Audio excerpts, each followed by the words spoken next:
Hey everyone, this is the Geek here. So this is another one of my vlogs. I'm gonna try to start doing vlogs more often. So first and foremost, not too long ago, I made an announcement. I believe it was last month. I was able to pick up something that I've been like trying to get for years now. That game is Marvel vs. Capcom 2, and luckily last month I was able to get Marvel vs. Capcom 2 for the PlayStation 2 complete in like the manual, great conditions. Disc, some light scratches. Case, not bad, and the game art looks pretty good too. Now, years ago, at Retro World Expo, and some other places as well, they were selling the game for like $60, and I should have went for it, to be honest. Because guess how much I spent on this? $170, and then tax as well. But it's crazy to think that years ago it was like $60 and now it's $170, and you gotta think to yourself, well, why? Supply and demand. There's a lot of reasons why, and some of it is the game gets people lose their games, you get scratched up if they don't take care of it well, but a lot of the reasons is people are refusing to give it up as often. They know what they have, and so they're going to keep it that way. And it's kind of crazy to think, like, so I spent $170 last month in January, and the price is now already hitting a medium price around like $190 to $200, which is crazy. The price is increasing on this, and so that made me think, okay, what other games do I have in my library that the prices are fluctuating? Retro, hunting for retro games is a really fun hobby and an enjoyable experience, because every time I go to like retro game conventions or retro game stores, it's like I see these games and I just remember the exact moment in my childhood I was playing them and I was loving and I was enjoying, or moments where it's like, hey, I really wished I could have played this. Well, here's my chance.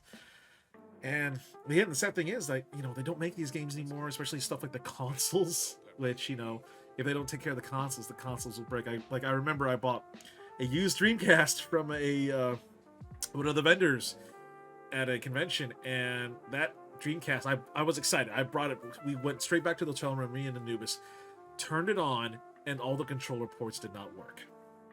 I got pissed.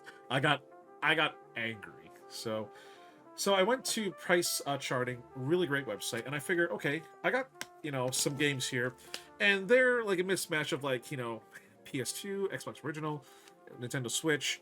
So I'm thinking to myself, okay, what do I have? So first and foremost, Super Mario 3D All Stars, Nintendo specifically. Um, how do I say this? It was like a limited run. It had a limited date where it'll be on store shelves, and then Nintendo's like, okay, it's gonna be gone. So they really, essentially, they really wanted you to buy it, basically, because there's a time limit. So I spent $40 on this, and right now the median price is going for about 55 to $60, and so the price increased about say 15 to $20, which is which is not bad.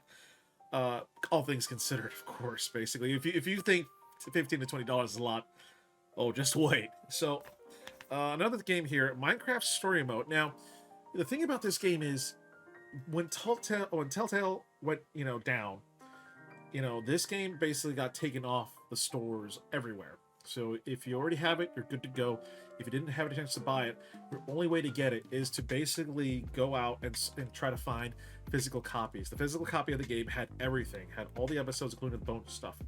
Now, I spent around $20 to $25 for this, and right now it's hovering around 35 to $40, basically. And it's crazy.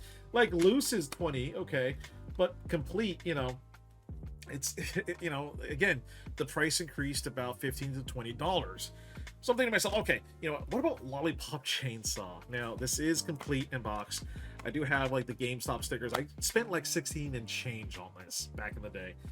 So here's the really interesting thing. So the Xbox 360 version complete is going for around $30 medium price, maybe more, maybe less. The PlayStation 3 copy is more sought after, which is going on average for $65 to $70, which is nuts. And I honestly thought I had a PS3 copy, and I'm like looking through, I'm like, oh wait, no, I got an Xbox 360. It's like it's so crazy that the prices can like fluctuate a little bit or a lot. And this is a really good example. Silent Hill 2, the Restless Dreams edition. Now this had like some bonus stuff, basically complete inbox, so really good condition. I spent $60 at Retro World Expo last year, and I don't regret it at all. But I just want to say, if I were to buy it now, it would, the price actually went down to around $45 to $50. So this is one of those instances where the demand is getting lower now, which is crazy. Same thing for Fear. Fear spent around $20. It's only hovering around 18 for the Xbox, and this is a complete inbox, with the bare exception this is not the original case. And coming up, I got 2 games here, and I'm trying to find the original first one, Fatal Frame. I got Fatal Frame 2 and Fatal Frame 3, which these are complete, like really good condition, complete in box. And actually, hold on one second, do they? Oh yeah, the manual's fantastic. So the thing is, these Fatal Frame 3, Fatal Frame 2 is going for around $95 to $100 complete, and Fatal Frame 3 is going for around $100, basically $105. So yeah, it's, the prices are increasing. And there's a game out there called Rule of Rose, and that game is an Atlas game. And ironically enough, there were some Atlas games that sucked a lot. Operation Darkness, we won't go there. Complete in box is $600. Yeah, with the manual, with the case, with the game art, with the game, $600. The loose, which is basically means the disc, $460, which is absolutely nuts. Like that game, I remember when it was like around $200, $300. Now it just doubled basically. So the thing that I'm getting at is retro games, like again, retro games, like buying them is a great and fantastic fun hobby. But it's getting to be starting to get really expensive because, again, supply and demand. Not many people are willing to give up their games to resell it, or what some people do, they'll trade, you know? Like, you bring a couple of used games that are worthy, you can barter your way to glory sometimes with vendors, with maybe some extra cash to sweeten the deal here. But it's honestly starting to become really expensive here. And beforehand, I was like really gung-ho, like, yeah, I'm planning to buy this. Now it's like, you know, you think to yourself, $100, I could get a couple of things. You can, it's just the things that I want. It's basically either one or two things, or just the one or not enough. Would I tell people to not do retro game conventions? No, retro game conventions are awesome. You know, they are definitely an experience, and it's a huge nostalgia trip. I highly recommend it. Retro World Expo, love the convention, and I'm potentially going to be looking forward to other retro game conventions throughout the U.S. or the Eastern Seaboard at least. But it's becoming more and more expensive, and it's just, it's like at first I was really gung ho, but now I have to pull back the reins. Like, there are some games out there, some stuff that I really want to pick up. Like, I want to pick up a working Dreamcast, and me and Anubis is always hounds each other. Like, there's always a Dreamcast that, like, each Dreamcast has one separate flaw of something not working. Like, it's really hard to find a Dreamcast that fully works, which is almost near impossible now. I want to pick up like a PlayStation Vita, but you know, those are getting a little harder, or just more expensive basically. And I hate the fact that the memory cards are proprietary, which, you know, fucking sucks, you know. But it's something, again, it's like one of the reasons why I do this is just a huge nostalgia trip for me. It just, I like, some of these games brings me back to my childhood, that I can remember the exact moment that this released, or games that I wish I played. And it just kind of sucks that, like, in order for me to get some of these games again that I used to have, or that I never had the chance to, I had to spend more and more money. But it's just the name of the game, supply and demand. Like, the one thing I really want is a complete in the box Steel Battalion, the original box unit, which includes the controller. I almost bought one for like $600. I was very close, but I decided not to. And now I'm like, God damn it. It's honestly one of those things. It's really interesting that some of the, like, go check it out. Some of the games you have might be worth something. And you got to think, you know, and personally for me, I used to trade in my games a lot. Like, I was really bad with it, and I had a lot of great games that, you know, And it's not like, oh, I could have sold this for a really good price. I did do I did do a good bit of eBay back in the day, but now it's like, no, I generally right now the games I go out to get are the ones I just want to keep. So I very rarely I have games to trade with the vendors or the people to kind of barter.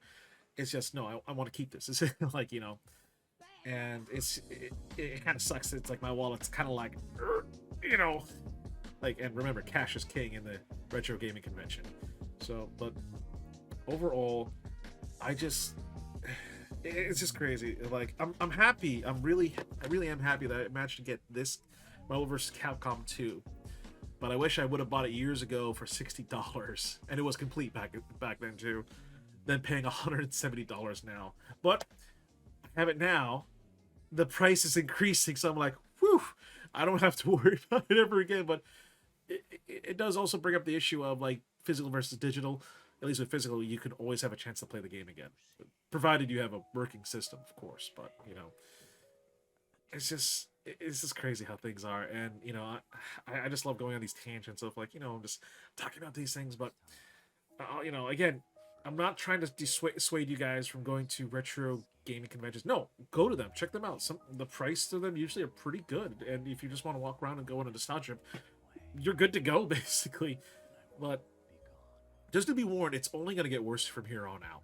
Like again, there were some instances where the price went down. My Silent Hill, Restless Dreams, the price went down a little bit basically, but for the most part, a lot of the games out there are increasing in price. So people are hanging on to them, and just not enough of them are selling it. So what are you gonna do, right? So above all else, that's gonna be it for today. Again, I'm really happy I got this. I'm trying to find the original Fatal Frame to complete the trilogy on the PS2. Completed box, of course. If I buy it loose, I'm gonna annoy the shit out of myself. But there are a few games out there that I'm gonna keep a close eye on that I want to pick up. But other than that, that's gonna be it for today here, folks. Thank you so much for coming in. Post down in the comment box of, is there any games out there that you wish you had, or that that you've been trying to look for? Post it right down there in the comment box. Don't forget that like button if you guys enjoyed the video, and feel free to subscribe to the channel. I do a lot of content, whether it be let's plays, reactions, vlogs like this, and more. I do have a Discord where we can chat with myself and the community in the description box. I also stream weekly on YouTube and Twitch. And I'm currently doing 3 different charities for support for this year, including Extra Life, Stack Up, and the Trevor Project, which is down in the description box below. Other than that, thank you all so much for being here with me. Keep being safe and awesome out there. This is Geeky Panda. I'm out. Stay geeky, my friends.